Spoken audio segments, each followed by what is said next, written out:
안녕하세요. 제 인생에서 겪은 무서운 이야기를 해보고 싶어요. 그때는 크리피파스타, 특히 찰리가 유행했었죠.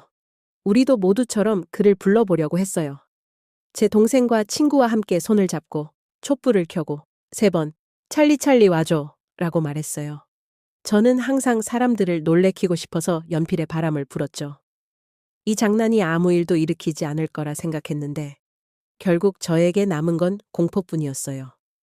밤이 되었고 친구는 집에 갔고 우리 엄마는 일 때문에 집에 없어서 할머니와 저는 잠자리에 들 준비를 하고 있었어요. 그런데 우리가 장난을 치던 그 의자가 갑자기 흔들리기 시작했어요. 장난이 아니에요. 진짜였어요. 우리 집에는 고양이가 있는데 논리적으로 생각하면 고양이가 했다고 할 수 있겠죠. 그런데 고양이는 다른 방에 있었어요.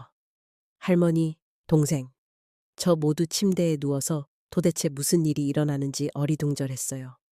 그때 저는 진짜 크게 놀랐죠. 그 후로는 신비로운 일과 관련된 장난은 절대 하지 않아요. 저는 엄마와 남동생과 함께 살고 있습니다. 부모님은 이혼하셨고 아버지는 더 이상 보지 못했어요. 우리는 20층 이상 아파트에 살고 있었습니다. 그때 저는 8살이었고 엄마와 남동생은 각자의 볼일을 보러 나가곤 해서 저는 자주 집에 혼자 남게 되었습니다.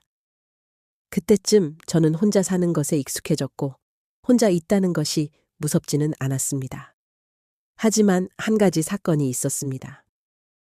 저의 이모와 그녀의 딸 15살과 아들 12살, 이 빚 때문에 집을 빼앗기게 되어 우리 집으로 이사하고 싶다고 했습니다. 우리 가족은 그들을 받아들였고 우리는 함께 살게 되었습니다. 어느 날 이모의 큰딸이 인터넷에서 본 어떤 영혼을 불러내고 싶어 했습니다. 저는 차키나 포커스 레이디 같은 걸 생각했지만 아니었습니다. 그녀는 종이 위에 연필을 하나 겹쳐놓고 돌려서 예 또는 아니오로 대답하는 방식을 준비했습니다. 우리가 잠시 재미있게 놀고 나서 그 종이는 버렸고 더 이상 생각하지 않았습니다. 하지만 제가 혼자 집에 있을 때 이상한 소리와 쿵쿵거림이 들리기 시작했고 무거운 물건들이 계속 떨어졌습니다. 저는 매우 무서웠지만 아무에게도 말하지 않았습니다. 말하면 믿지 않을 것이고 저를 미쳤다고 생각할 거라고 생각했기 때문입니다. 어느 날 아침 모두가 아침을 먹으러 앉았을 때 이모가 이상하게 행동하기 시작했습니다. 그녀는 계속 몸을 움직이며 주위를 둘러보았고 얼굴에는 상상할 수 없는 공포가 있었습니다. 모두 먼저 식사를 하고 떠나고 저와 이모만 주방에 남게 되었습니다. 어느 순간 그녀가 물었습니다. 너도 그걸 봤니?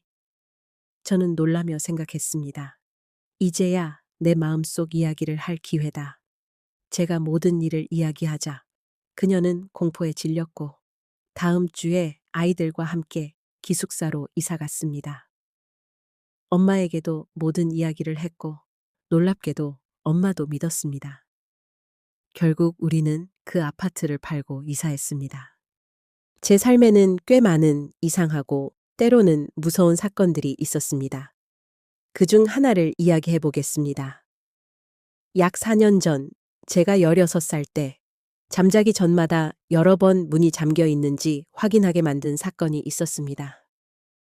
그날 저는 친구를 집에 초대했는데 그때 저는 부모님과 함께 살고 있었지만 부모님은 친구 집에서 하룻밤을 보내러 가셨기 때문에 집에는 저, 당시 17살이던 형, 그리고 친구 이렇게 셋만 있었습니다.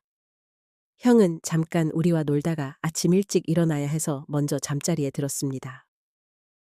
친구와 저는 제 방에서 유튜브를 보고 이야기를 나누고 있었습니다.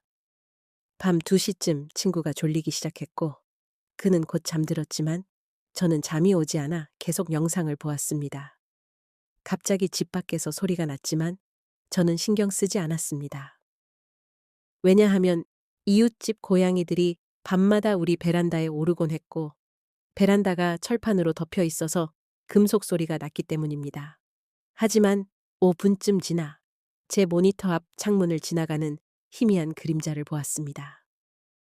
너무 빨라서 다른 상황이었다면 착각이라고 생각했겠지만 짧은 시간 안에 이상한 일이 2번 일어나자 이상하게 느껴졌습니다. 바로 의자에서 일어나 현관으로 갔는데 세상에 2개의 자물쇠가 모두 잠겨 있지 않았습니다. 2자물쇠를 잠그고 야외 조명을 켠 뒤 되어피스로 밖을 확인했을 때 바로 그 순간 끔찍한 얼굴이 보였습니다. 놀라서 아이씨라고 소리치며 문에서 뒤로 물러섰습니다. 되어피스 앞에는 25에서 30세 정도의 남자가 가까이 서 있었습니다. 다시 되어피스를 보며 자세히 확인했는데 그가 말을 걸기 시작했습니다. 낯선 남자는 들어가게 해달라고 했고 도움을 필요로 한다고 했습니다. 하지만 가장 무서웠던 것은 그의 감정, 즉 완전한 무감정이었습니다. 말은 매우 설득력 있게 진짜 두려움에 떨리는 듯 했지만 얼굴에는 아무 감정도 없었습니다. 그저 입술만 움직이며 완전히 비어있는 눈빛뿐이었습니다. 점점 더 크게, 더 절박하게 들어가게 해달라고 외쳤습니다. 그때 뒤에서 발걸음 소리가 들렸고 돌아보니 형이 있었습니다. 그제서야 낯선 남자가 갑자기 말문을 닫았습니다. 형이 뭐 하는 거야? 라고 물었고 저는 마당에 누군가 있는 것 같다고 말했습니다. 다시 대오피스를 보았지만 아무도 없었습니다. 뭐야 이게? 라는 생각이 들었습니다. 형에게 방금 본 남자에 대해 이야기했고 형도 창문에서 뭔가를 봤다고 했지만 착각이라고 생각했다고 했습니다. 집 안에 불을 끄고 창문을 지켜보았지만 아무도 없었습니다. 그때 친구 방에서 비명 소리가 들렸고 저와 형은 방으로 뛰어갔습니다.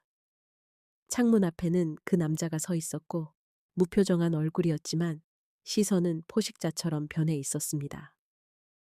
밖에는 조명이 켜져 있었고 집 안은 어두웠는데 그는 마치 저를 바로 보고 있는 것 같았습니다. 그때 그는 처음이자 마지막으로 감정을 드러냈습니다. 얼굴에 넓은 웃음을 지으며 손을 얼굴 높이까지 들어 올렸는데 그의 손에는 큰 칼이 있었습니다. 칼을 천천히 창문 쪽으로 가져가며 끝으로 유리창을 두드리며 소름 끼치는 웃음을 지었습니다. 그때 형은 경찰에 신고하고 있었고 우리는 다른 방으로 도망쳤습니다. 10분쯤 후 경찰이 도착했지만 마당에는 아무도 없었습니다. 그 정신 나간 남자는 도망친 것이었습니다. 우리가 말한 내용을 바탕으로 경찰은 몽타주를 만들었고 부모님과 연락을 취하며 안전을 확인했습니다. 도시 곳곳에 수배 전단이 붙었지만 그는 잡히지 않았습니다. 저는 문이 잠겼는지 확인한 제 직감과 집 창문마다 설치된 아버지의 안전장치에 정말 감사했습니다. 그 장치가 없었다면 어떻게 되었을지 모릅니다.